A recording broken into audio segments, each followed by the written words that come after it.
Assalamualaikum warahmatullahi wabarakatuh. Kembali lagi bersama saya Yudi di channel YouTube Komunitas Lambung Sehat.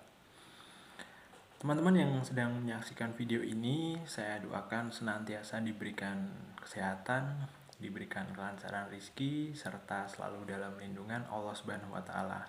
Amin. Bagi teman-teman yang sedang sakit, saya doakan semoga lekas diberikan kesembuhan, juga diberikan kesabaran, serta tetap semangat untuk sembuh. Baik teman-teman, seperti biasa saya akan berbagi pengalaman seputar penyakit asam lambung. Sebelumnya, bagi teman-teman yang belum subscribe channel ini, silahkan subscribe, kemudian nyalakan lonceng notifikasinya. Kemudian jangan lupa share konten ini apabila teman-teman merasa konten ini bermanfaat. Jangan lupa juga tinggalkan komentar di video ini. Kemudian teman-teman juga boleh cerita tentang keluhan-keluhan penyakit asam lambung, atau boleh juga cerita pengalaman tentang penyakit asam lambung yang teman-teman mungkin saat ini sedang derita atau pernah teman-teman alami. Baik, pada video kali ini saya akan berbagi tips ya, sarapan apa yang dulu pernah saya lakukan. Jadi jam berapa dan apa saja menunya. Nah, baik, dulu ketika saya terkena asam lambung, itu pertama makan masih seperti biasa ya. Tapi setelah saya mencari tahu, bagi penderita penyakit asam lambung itu disarankan untuk makan makanan yang lunak. Kenapa?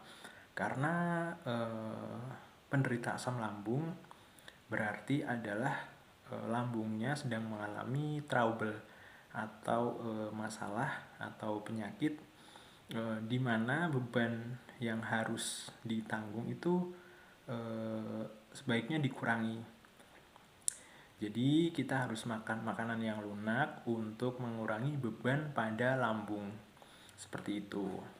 Lalu apa yang biasa saya makan? Kemudian saya mengusahakan untuk sarapan itu bubur. Waktu itu kebetulan di Semarang, di dekat kos saya itu ada penjual bubur yang setiap pagi berjualan. Jadi bubur nasi, kemudian biasanya ada kuah berbagai ini ya, pilihan kuah apa, kemudian lauknya juga ada berbagai pilihan. Nah, saya biasanya membeli bubur dengan kuah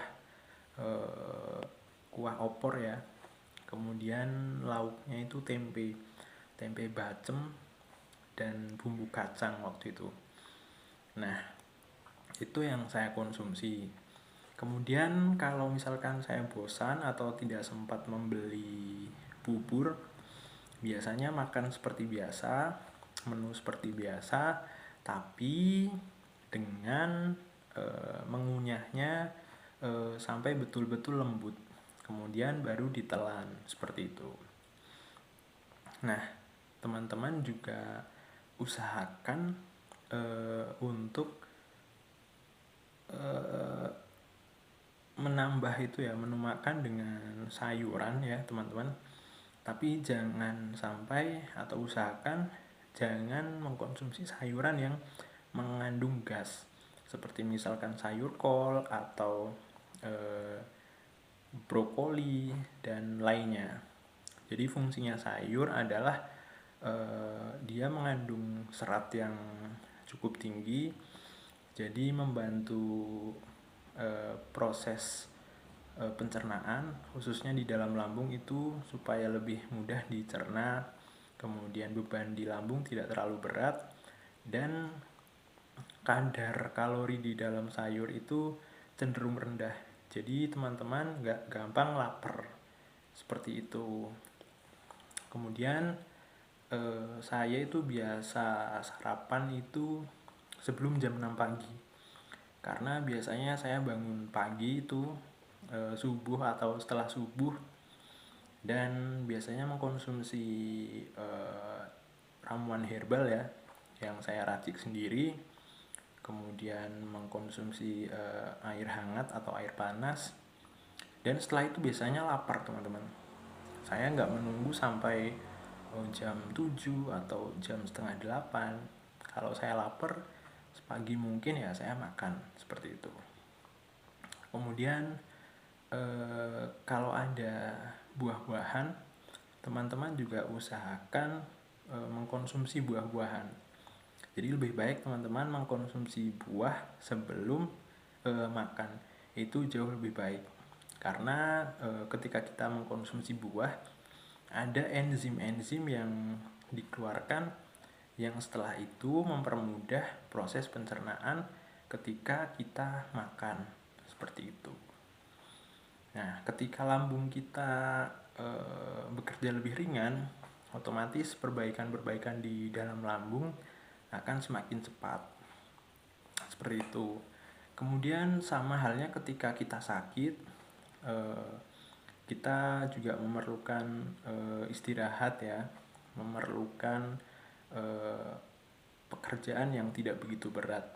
Jadi sama halnya dengan lambung kita, ketika lambung kita sakit, otomatis perlu diistirahatkan, tidak bisa kerja terlalu keras, seperti itu. Jadi bisa dipahami ya teman-teman, itulah sepenggal pengalaman saya mengenai sarapan. Sebetulnya ada banyak cerita tentang sarapan, tapi teman-teman bisa coba 2 hal tadi, yaitu mengkonsumsi bubur atau makan apa saja, yang penting dikunyah selunak mungkin, kemudian baru ditelan. Dan selanjutnya adalah sebisa mungkin konsumsi sayur dan buah-buahan.